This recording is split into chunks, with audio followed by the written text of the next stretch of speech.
Hello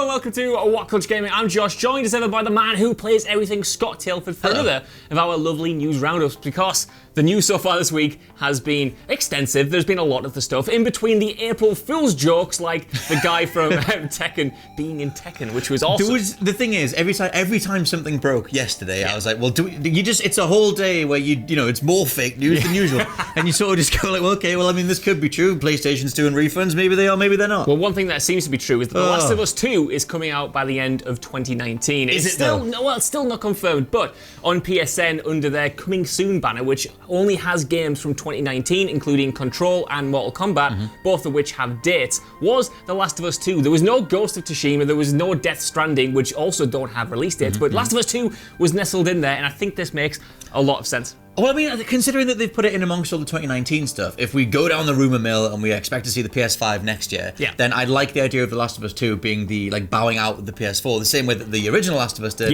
with the PS3. It's a nice showcase of the technology. Everything that they've been showing off has been, you know, this is running on PS4 Pro. I think it's a weird marketing thing if they then pivot and go, actually, it's on PS5, like, what, from day one? Like, for me, it slots right in as a 2019 game. Yeah. So, but that's only under the assumption that Sony pull the trigger on their consoles after Microsoft do at this year's E3. Yeah, I love it if they just release this as the final hoorah, then got straight on to whatever they do next. Like maybe a brand new IP for the PlayStation 5, because it was 3 years ago when we got Uncharted 4, so that seemed more than enough time for them to create another game. And even then, I mean, we had Lost Legacy as well. Like, I mean, for me, like I'm ready for The Last of Us 2, and I associate The Last of Us with like just the last few years. If I'm gonna do a fresh break for a new generation, then I don't want them to get it out the way, but I just think it's strange. I don't know how you market a new console with this title that's been anticipated across the entire last generation, and then just go, oh, by the way, you can play it day one on your new PS5. I think what's kind of interesting though is that The Last of Us could be the last hurrah. But those other games we mentioned, Death Stranding, Ghost of Tsushima, those could maybe be those cross-platform exclusives. Like they could be the ones who come out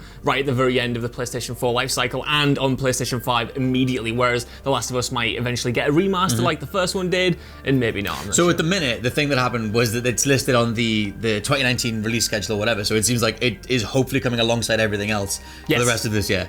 Speaking of things that don't seem to be going as well, although it was good to finally see it, at PAX East, Todd Howard addressed the state, shall we say, the state of play with Fallout 76. Now, I will read out this man's quote because it's hilariously spot on. He says, "We had a lot of difficulties during development, and sometimes those difficulties do show up on the screen." No. Do they? A little bit, maybe. I mean, it's a nice, polite way of putting the fact that Fallout 76 was a giant raging tire fire for the vast majority of its entire life. Rich liked it, though. Rich did like it. Rich behind the camera. He's loving it. And so the thing is, though, that still sold surprisingly well, and it does have a pretty dedicated fan base, like forever going around doing that one quest that gives everybody food or whatever it is. But it is kind of also funny that because it's been in past interviews where Howard's talked about, you know, they tried something new, they tried to experiment with a different thing, and they were going to encounter a bunch of problems, mainly because they keep using the same game engine over and over again. And so it's been modified again, Scott. It's fine. It's okay. That makes it okay. It doesn't make it okay. It's going to be the same thing in Starfield, and it's going to be bad. And so whatever. So him getting on stage and saying like, look, we had a few problems, and they manifest on screen. Everyone kind of went, yeah, lol, they do. He also said during development we knew we were going to have a lot of bumps coming out with the game, and we definitely had some of them a lot harder than we anticipated. It was a very new and different project for us. I mean, I'd rather he said that before launch, but you know, that's it. I think you know what I mean. Like I'm rooting in a way. I'm rooting for Fallout 76 only because I was rooting for it before it came out. I was actually a big champion of the game. I thought a Fallout Online experience with your friends could have actually been good, but I think this only feels hurtful to me because before it came out, obviously there was all of the memes where it's like it just works. You know what I mean? Like bigging it up. Yeah. If they knew then that these these bumps in the road were there, but they did though. I mean, no company is ever going to be honest and be like, look, guys, it's not great, but please buy it. But at the same time, you can't have your cake and eat it too. You can't be like, oh, we knew there was road bumps, but we didn't mention them. Well, just as a final thing for that, I think they absolutely could have done. They could have put it in early access, and they could have had the fan base grow along with the game. I don't think they should have asked for so much money up front. That for me, that would have been the way that they could have done it.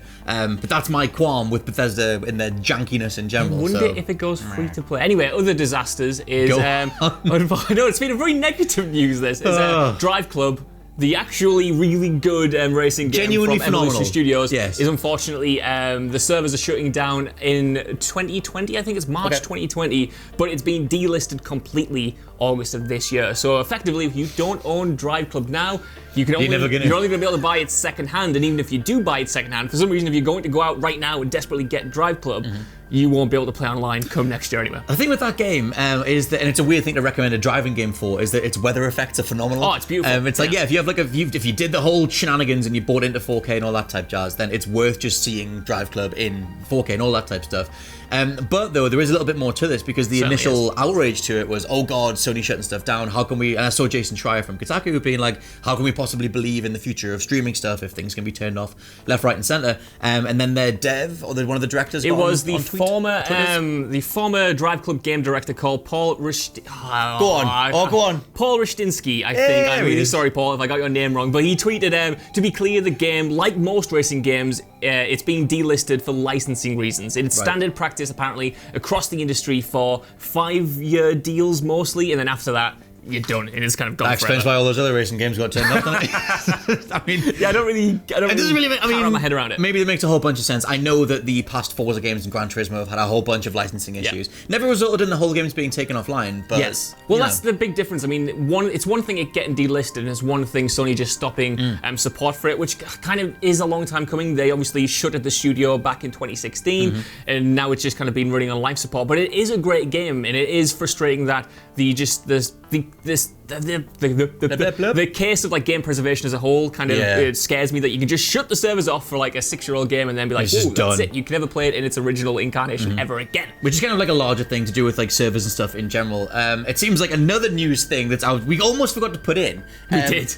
Do you like the Battle Royale, mate? It's all right.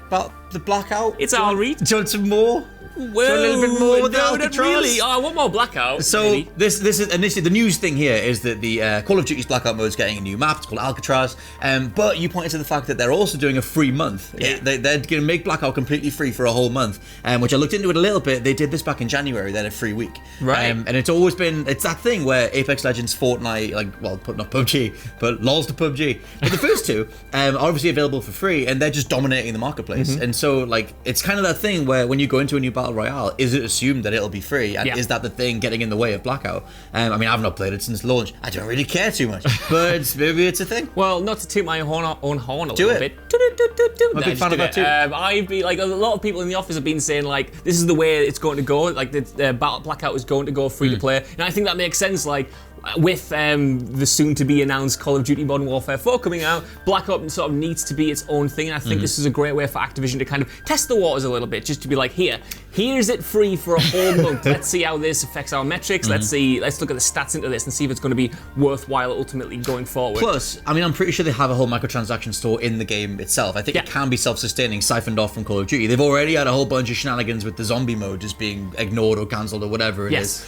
That whole type stuff. And then Battlefield's dropping their Battle Royale, which I think is still attached to Battlefield 5 for now. It is. But if one of the bigger companies or one of the biggest contenders in the Battle Royale genre do their thing for free, then maybe that just points to, hey, if you're doing a Battle Royale, it has to be free. Also, I know Alcatraz isn't like a unique thing, but it was in Modern Warfare 2, which is a remaster that's been rumoured all year. Anyway, I have a final piece of news for you. Go on. Right, this one is actually... Is it positive?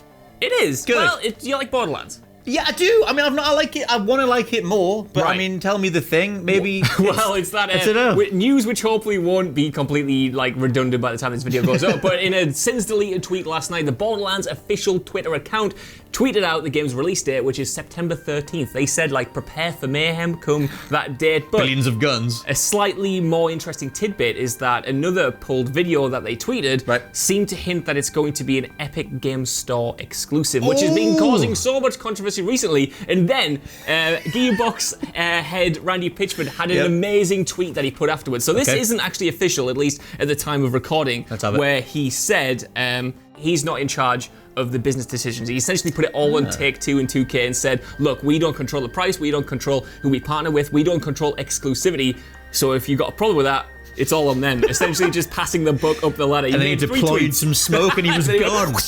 I mean, at this stage, I think, consider how long it's been. I mean, Borderlands 2 was 2011.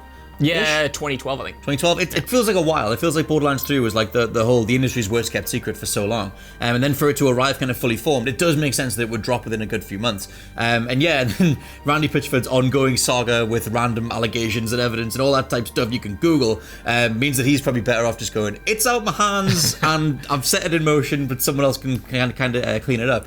But though, I mean, the state of like the loot shooter thing right now, like obviously Anthem didn't do too well. You've kind of got Destiny. Division 2's doing all right. Yeah. Like it always kind of feels that in this current climate, Borderlands deserves to drop in and just be the loot shooter and do everything perfectly. Well, that's it, because Borderlands like has a great sort of single player thrust. You don't have to play it in multiplayer. It is better in multiplayer, but you have like a contained thing. You're not just grinding through the same missions. You're doing a lot of different things across a lot of different locations, and it is good. And I thought the trailer did look good, Scott. It did look good. It got a nice bit of style to it. I did think it was a bit cringe, unlike Saints Row 3. Check one of the latest videos for that on a Friday.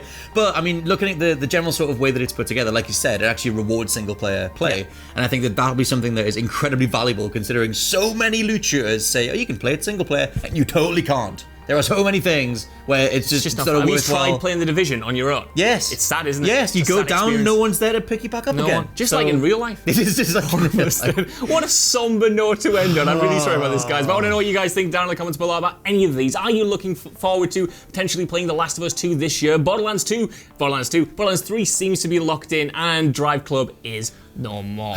But I want to know what you guys think down in the comments. As always, I've been Josh, joined by Scott. That's the one. I'm the guy, and we'll catch you next time, though. That was actually really well said. Was it? Catch you next time, guys. Bye. Bye.